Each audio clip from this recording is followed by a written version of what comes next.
Chrissy, thank you. Thank you so much. We're very happy that you're here. So my first job is to introduce our panel. So starting at my left, we have Matt Settler. Matt is the president of the Northbrook Civic Foundation. For the last 6 years, he's taken on the gargantuan task of chairing Northbrook Days, a 5-day carnival that raises funds for civics scholarship and community grant programs. Matt volunteers for a number of local organizations, including the Northbrook Chamber, the YMCA, Hunger Resource Network. Matt is always looking for opportunities to help the community. You're going to sense a theme here. And next to Matt, it's my pleasure to introduce our village president, Sandra Froome. Sandy was first elected in 2009 and is now serving her 3rd term. Prior to becoming village president, she served as a village trustee for 22 years.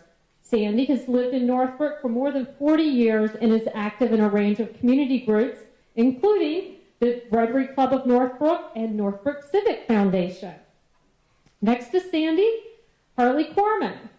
A lifelong resident, Harley Corman has been involved in the local commercial and industrial real estate industry since 1983. He's raised 4 boys here in Northbrook and has been involved in numerous local groups over the past years, including the Northbrook Chamber, the Village Economic Development Commission, and the Illinois Holocaust Museum.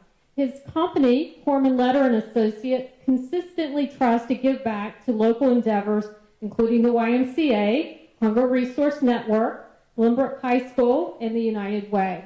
See, you're sensing a theme here, aren't you? And then finally, we have Judy Hughes.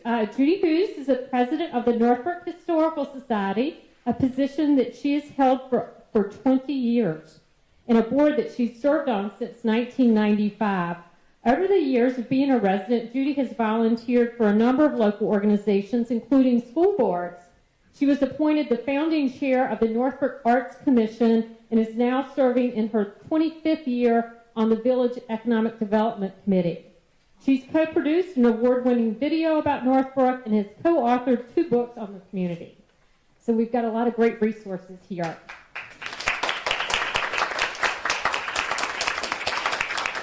Okay, panel, let's start out with the general question. How would you describe Northbrook's creed? So we've all decided that Judy's going to answer the question. My answer is going to be to set sort of a framework for the discussion. So if creed is defined as a system of belief or a set of principles, I believe that Northbrook's creed is all of us. Each of us brings our own beliefs and our principles to the table here in Northbrook. I believe it is a reflection of the homes we live in. Just as we want our home to be safe, happy, and something that brings us joy, so too should our town reflect these very same values. And if it's not to your liking, do something about it. I believe through history that the history will back that statement up. Our village was formed in 1901 when our citizens wanted sidewalks, and so they incorporated. In 1907, the Shermerville Improvement Club, now Northbrook Civic Foundation, didn't think those changes they wanted were happening fast enough. So they worked to make them happen. Our residents wanted parks. So in 1927, we were one of the village in Northbrook was one of the first park districts, maybe 5th or 6th park district in the entire state. In 1947, our residents wanted their own high school. So they went to referendum and voted to have a high school in 1947, but it was 1953 before that happened. In 1951, they wanted a library and made that happen when voters approved the referendum by 6 votes. In 1953, they wanted a better form of government. So they went and did away with the village trustees running the government and went to the council management system. In 1961, the village board, formed a 27-member citizens committee to work with the board to try and find a solution to our water problems. And they made that happen, and we are still the only community offshore that gets our water from Lake Michigan. Park district facilities such as Sportsman's Golf Course in 1978, and I think that's what got Sandy in the volunteer frame here, and Annetzberger's in 2000 were purchased by voters' approval. And the library's been expanded several times, and recently, District 30 overwhelmingly supported a new Maple School. Judy, let me interrupt a second. I think it's important to note that with Sportsman's, when Sportsman's was purchased by the Park District, it was not an initiative of the Park District. The Park District did not want to buy it. It was an initiative of the residents of Northbrook who formed a committee, open organization to preserve the environment of Northbrook, to force the Park District to purchase it. Many of the other referendums you talked about were actually initiated by the governments involved, but that one for certain was initiated by the residents. And you didn't interrupt because I was finished. Sandy, I want to ask you a question, kind of dovetailing on this. Judy just talked about a number of physical changes and improvements that have been made to the community. Let's talk a little bit about the community's values, and particularly as an elected official. How do you think, what do you think your role as an elected official is in trying to help shape the values of the community? To me, that's a hard question to answer, because I often think that one of the things we don't do well as a community is have these types of forums, but where we actually interact and talk about what are the shared values. When I think about Northbrook and I think about why people move to Northbrook, and therefore that's probably a value, it has to do with education. And so I would say one of the major shared value that I can speak to is education and the importance of not overwhelming schools. I mean, we see that anytime a petition comes in for a new development, is what's the impact of that development going to be on the schools? We've seen it over the years when different parts of our community have had more economic development than others, and therefore that really helps certain school districts and not helping others. So I think as I said, one of our main values is the value of education. I think the value in Northbrook, one of the values that has changed, that we're learning to deal with, is a change from youth to seniors. When I moved into Northbrook in 1977, I think the average age was 24. The average age in Northbrook is now 50. So the values that have to do with youth, I think, are still there. But I sometimes think we haven't caught up yet with the values that go with having seniors and the services that are needed we need to provide for seniors. So all of this it's a work in progress. We haven't gotten there yet. Can I jump in on that for a second? Sorry. One of the things that I see as Sandy talked about, the way we've changed, and it kind of goes back to that word creed and the common beliefs, common goals. And what Northbrook has really done a great job at, and I think will continue to, is be an inclusive place. And people know that if they're coming from different backgrounds, different religions, and so forth, they can find a home in Northbrook and not only not feel bad about it, but feel good about it. People will gravitate to places that they feel some type of common bond, and Northbrook has done a really great job in promoting that. And if you just look around at all of the different religious institutions that we have in town, that says something. That's an enormous task that we have taken on and really been quite successful at. It's interesting because some of you might not know this, but uniquely, I'm not from Northbrook.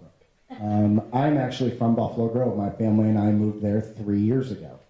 But I have always been involved in this community, and I think that one of the greatest values this community offers is that you don't have to live here to be a part of it.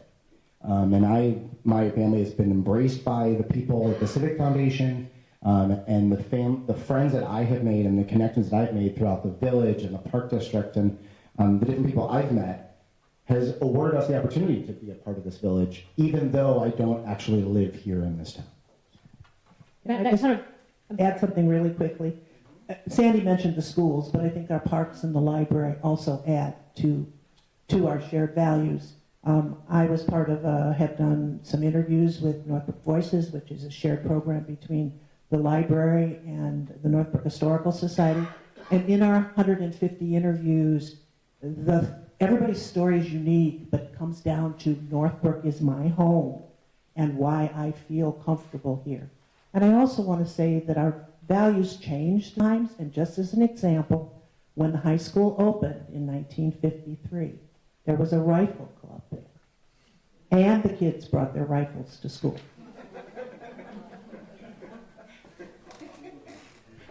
You know, one of the things that shows the values and the things that people who here in Northbrook appreciate are the amazing number of kids that come back to live in our community who have graduated from our local schools. And AC is here as well.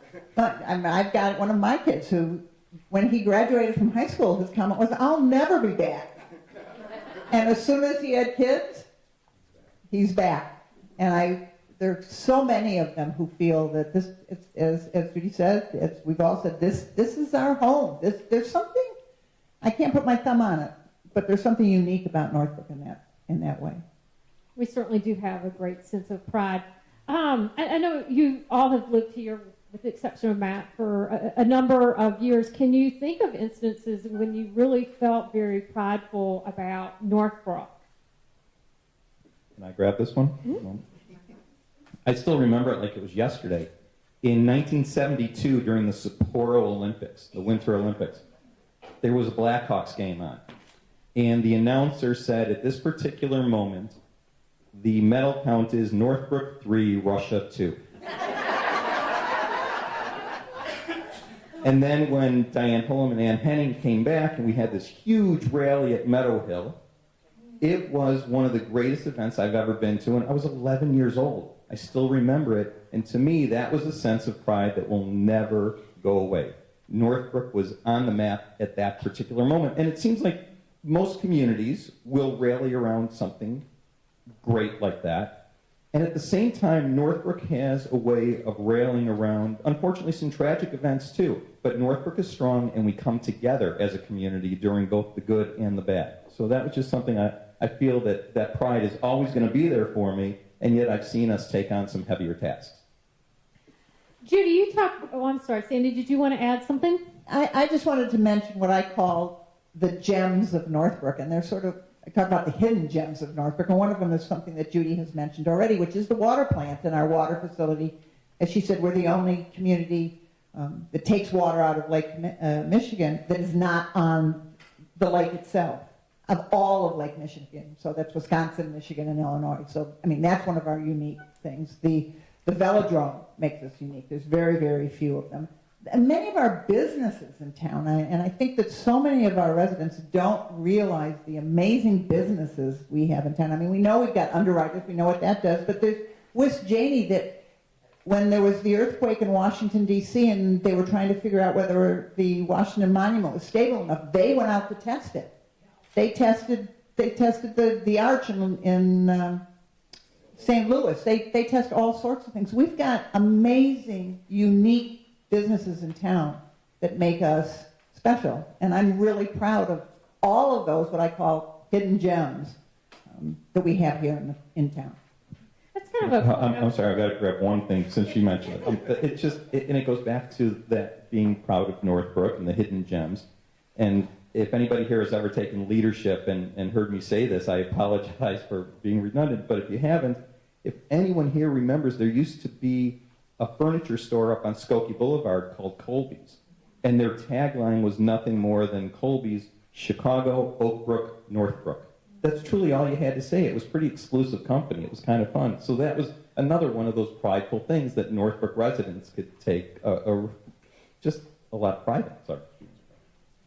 when you talk about the business community, it reminds me of a fact that we often like to quote at the Chamber, and that is that Northbrook's daytime population is much greater than it is in the evening. Our evening population, Sandy, correct me if I'm wrong, is about 34,000, and the daytime population is around 45.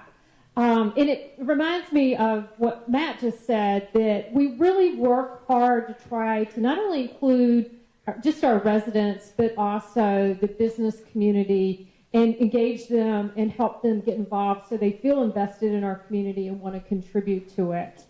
So I think it's an important fact that we should all recognize. One of the things that I think is interesting also about Northbrook, and Judy can talk about this as well, is that when Northbrook map was created, and our, maybe not our founding fathers, but shortly thereafter, looked at how they wanted to see Northbrook develop, they decided that they wanted the residential to be in the middle and to have the commercial and industrial sort of around the edges, and it's still true today.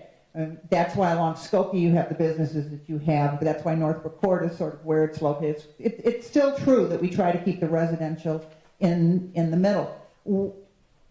Northbrook actually has more businesses than Evanston, if you take out all the medical and college-related businesses that Evanston has. So we have something like 3,400 individual businesses in Northbrook. It's pretty amazing, again, and when we talk about what makes Northbrook unique, it's also the tax base that makes Northbrook unique, and the burden that the businesses carry for us, so that our residential rates are not as high as they could be otherwise. Even though I wear the hat of the civic president, I have the opportunity as a business owner to be part of the Northbrook Chamber as well under that title. And it's amazing to me with the amount of membership that we have, how many people come to this town from outside of Northbrook, how many business owners. You don't have to be in Northbrook to be a part of it. And I know, Tenzi, you can speak to the actual numbers of that, but I think that speaks to, even though there are a lot of businesses here in town, there are a lot of people that come here to this town to bring their business here. So. Good fact, right? We talked a little bit about how Northbrook has changed. Any comments on how you think it may have stayed the same? You know what? I'm going to ask Judy to talk for a minute about some of the other changes that have gone on, because I think it's important to recognize sort of where we came from and where we are today. So what was Northbrook like first in the 50s?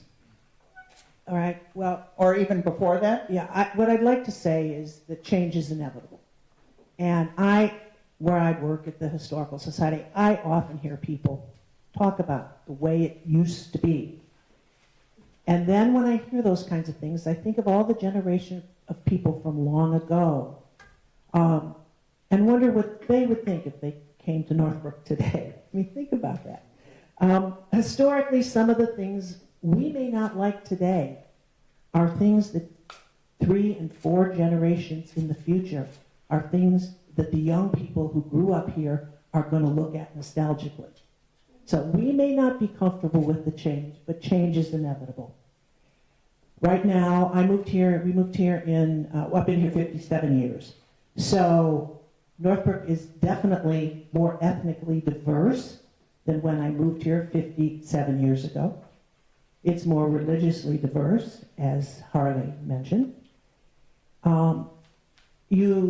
Congregation Beth Shalom began as a dream for 17 families in 1967 and was followed by other families, by other houses of worship as families moved from the city to the suburbs.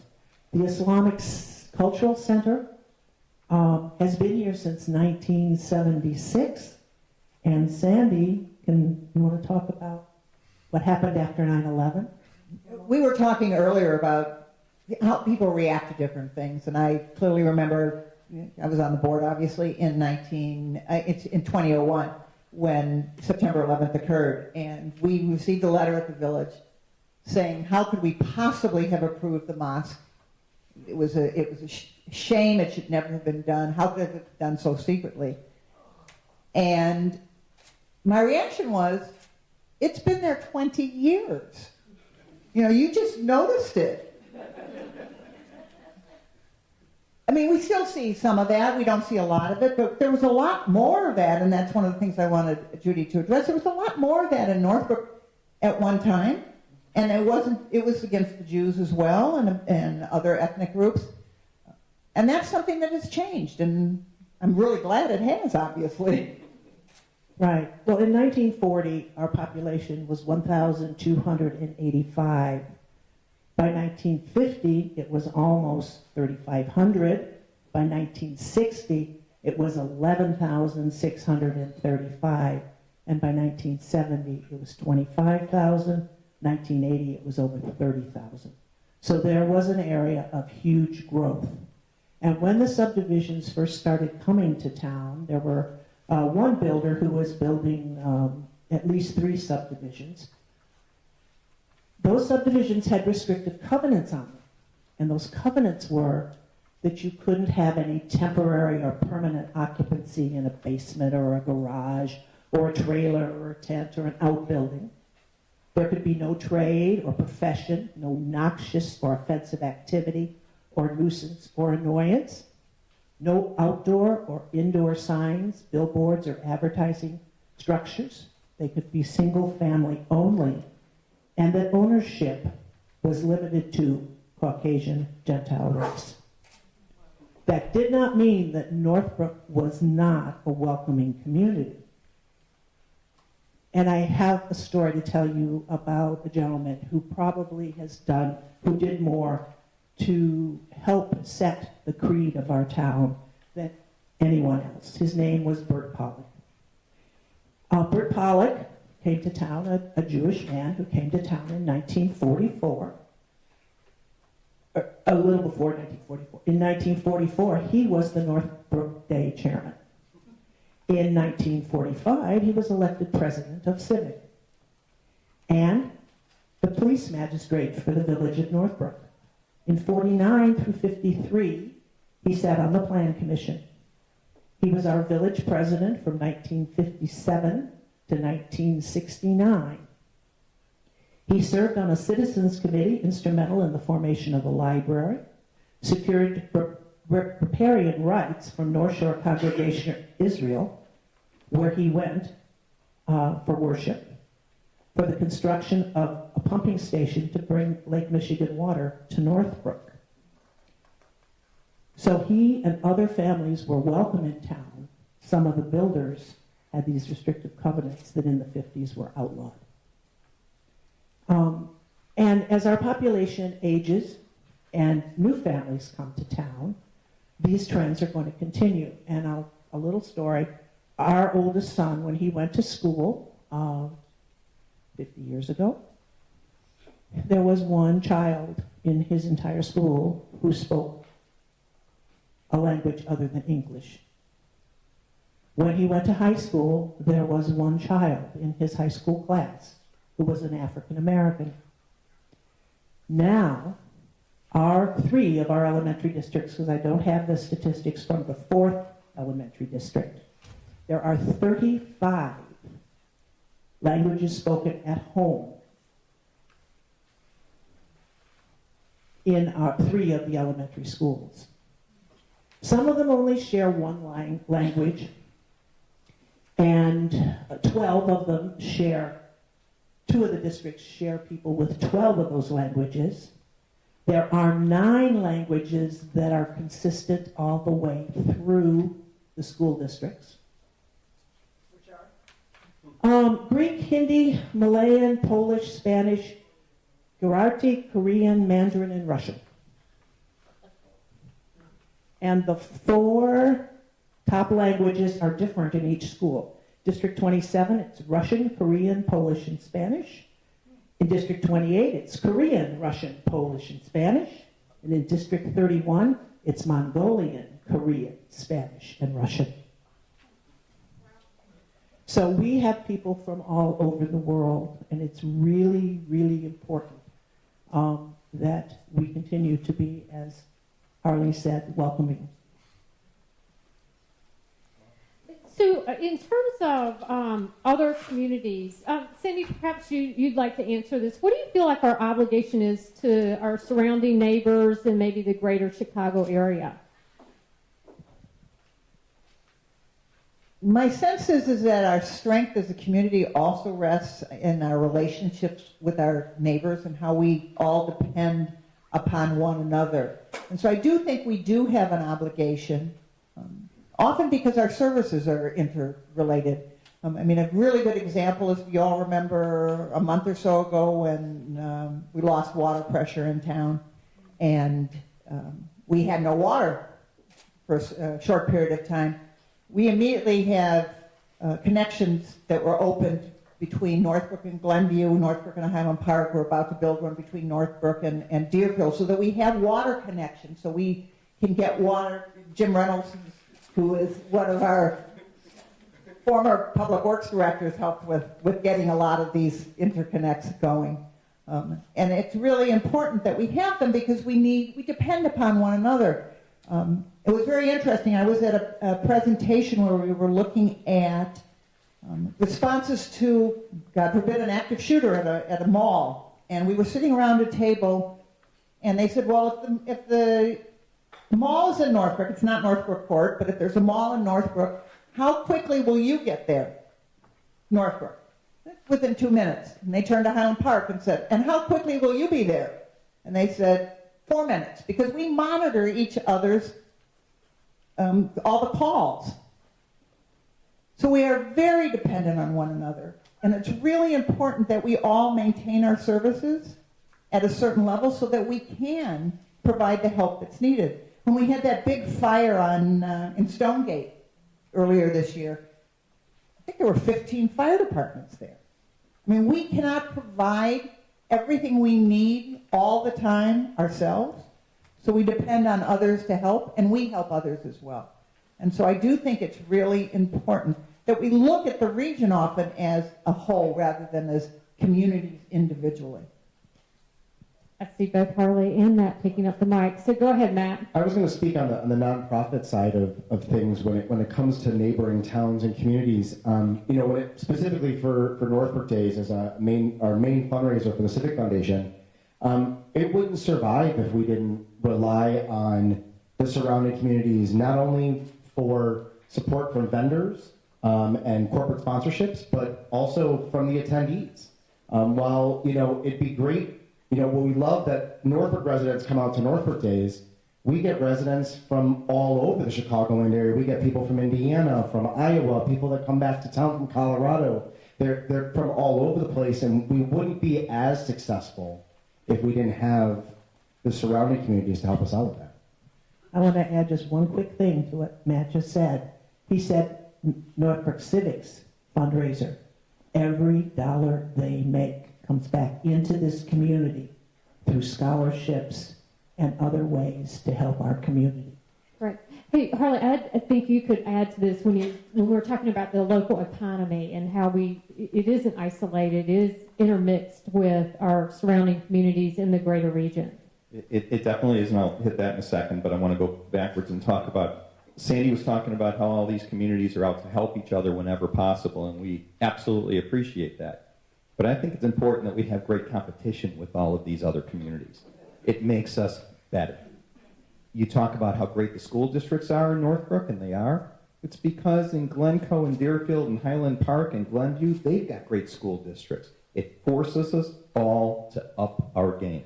And I think that is a huge commitment for every one of the communities around here. So now we can talk about that economic development question that you mentioned. And Northbrook is kind of special in that we have ease of access that most other communities around here don't have. If you go east of the Edens, it's not as easy to get to O'Hare or anywhere else for that matter. If you sit in Northbrook, we're surrounded on all boundaries. You've got the Edens on one side of us, you've got the tri-state on the other side of us, you've got the extension going between the Edens and the tri-state on the north. We have the best transportation system around the northern suburbs. So that's what truly drives our economic development. People want to get in and out of businesses as easily as possible. They might not all be living here, but they want to make sure that their products and services are accessible to others. So Northbrook does have a distinct advantage over a lot of other communities in this area. I want to ask you, in terms of economics, how do you think that Northbrook's values have shaped the local economy? You know, for instance, are there activities that you see that aren't allowed here, perhaps because maybe they aren't consistent with our values? Or, and Sandy, maybe you can address this, but I think both of you probably have a pretty good perspective on it. The one I'm thinking about is that for years and years and years and years and years, we didn't allow drive-thrus in Northbrook. And I can't even tell you why we didn't allow drive-thrus. No, because Lorna said because we had a trustee who didn't like them. We don't like them in our downtown, particularly, and I think that's because we want people to be walking around and intermingling in our downtown. But we do now have drive-thrus in our town. That's the one main thing that I can think about. I think for years we were often stricter. My perspective is that we were stricter on some of our liquor codes. A lot of that has loosened up over time. I can't think of...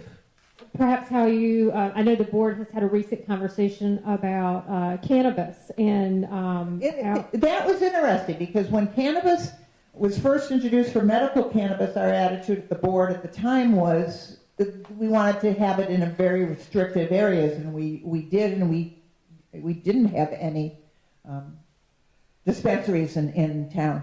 And now that it's been legalized as of January 1st for the whole state, and the sense is that there will be dispensaries nearby, the attitude of the board is a different board as well. And we could talk about how the board has changed over the years.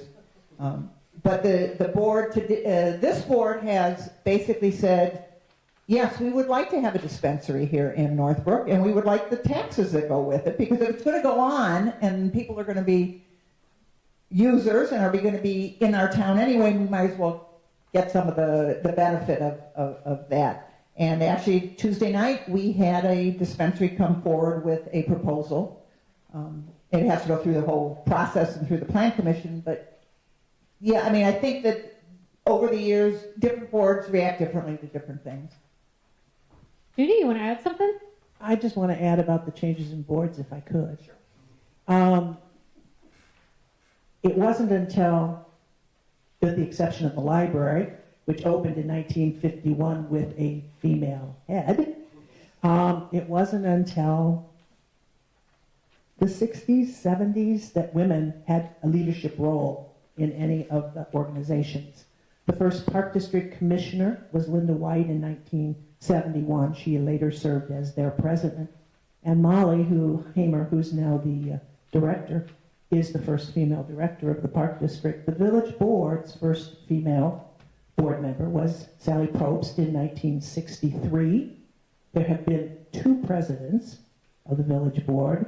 Lucinda Casperson was elected in 1981, and Sandy in 2009. Civic's first female member was 1980, and there are only still 2 female presidents, Lucy Schmidt, 1999, and Liz Ganatopoulos, 2002. And Rotary allowed the first female, who was at that time the chamber director, as a member in 1996. Wow. Seems pretty recent. I have 2 last questions before we open it up to the audience for questions and their comments. First, I want to hear your thoughts on what does being a productive and engaged community member look like? Here you are. Yeah, and look around. At any event in the community, look at the faces of the people enjoying that event. Look at the people that are putting on that event. And that's what an engaged community member is. Personally, I think volunteering gives the volunteer way, way more than they ever give to the organization. You learn so much about your community and the people in it.